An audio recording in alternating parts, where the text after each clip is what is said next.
Once there was a king who had an only son. One day the king went to inspect his estates. He came to the first farm and found it all right. Before he had finished going the round of his estates, 13 big farms in all, he forgot that his wife was about to have a child. On his way home he came to a forest, and such a thirst came upon him that he bade his driver stop and look for some water. The driver looked everywhere for water, but he couldn't find any. So the king himself went to look for it, and he found a well. Now just as he was going to drink, he kneeled down and he saw something in the well which had claws like a crab and red eyes. It seized him by the beard with one of its claws. He had a pretty long beard, and it refused to let him go unless he promised to give it the thing that he had at home unknown to himself. So he said to himself, "I know everything at home." But he forgot about his wife's condition. By this time his wife had been delivered of a prince, and so the king, without knowing it, had promised his son to the thing in the well, and on that it let him go. When he got home he saw the newborn prince, and of course he was very sad. He remained so for 12 years. The prince asked him why he was so sad, and the king answered, "Because you are sold."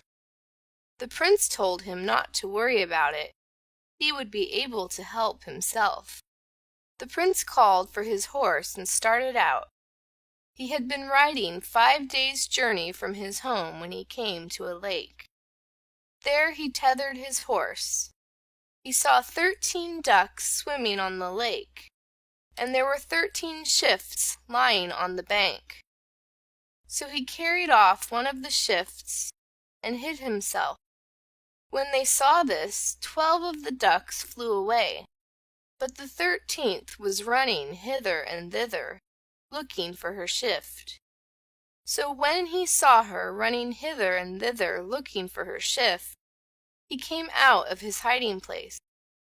Now the father of those ducks was the being which had seized the king by the beard.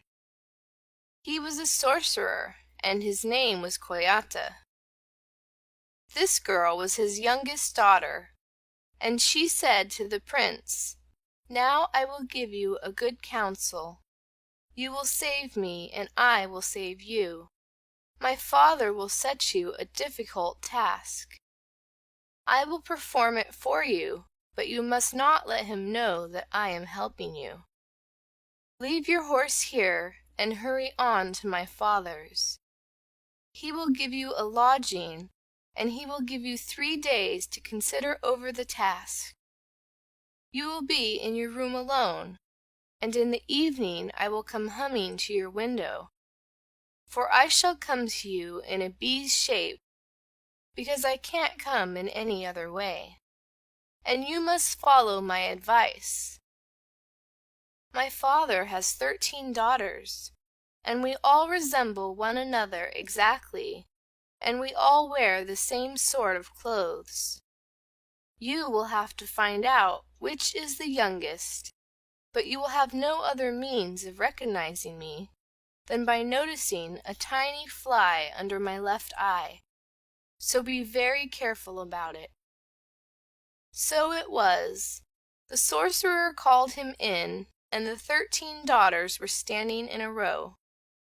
The sorcerer asked him whether he could make out which was the youngest. If he could do so, his life would be spared. So he went the round of them 3 times. But it was as much as he could do to recognize her. But he pointed her out. She was the 3rd from the end. So the sorcerer asked him who had been giving him advice. But the prince answered that it was none of his business. The next day the sorcerer gave him another task, to build a palace of pure gold and silver without using hammer or trowel. The prince was very worried about it, but in the evening the youngest daughter came flying to him again, and she gave him a wand.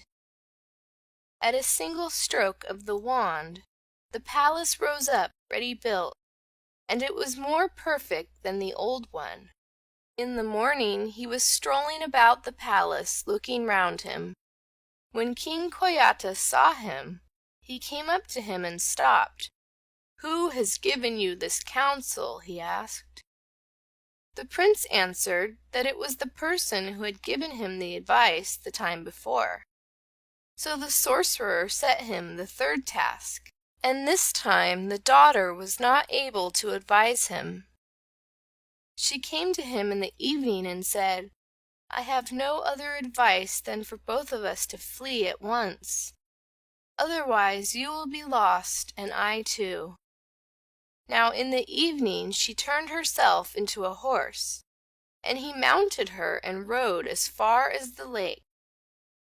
There he found his own horse, and they both mounted it and rode off at full speed.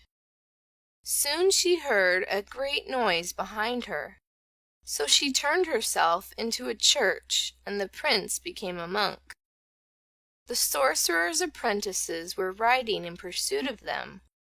When they got as far as the church, they turned and went back to Koyata. When they came to him, they said that they had not overtaken anybody. They had only seen a church and a monk in it. And he said, "Those were they." Next day he sent them again to pursue the runaways. Although they were riding faster than the day before, again they heard a trampling behind them. So she turned herself into a great river, and him into an old broken bridge. Their pursuers came as far as the river and the bridge, and then they turned back and reported to their king, Koyata, that they had seen nothing but a river and a bridge. He said at once, "Well, those were they." On the third day the runaways started again, and made for the border as fast as they could, and soon they were in their own land. When they reached the third church, the sorcerer had no more power over them. He began to tear his hair and knock his head against the ground, and to curse his daughter for tricking him. So the young king came home, bringing a very lovely young princess with him. His father was very pleased at that.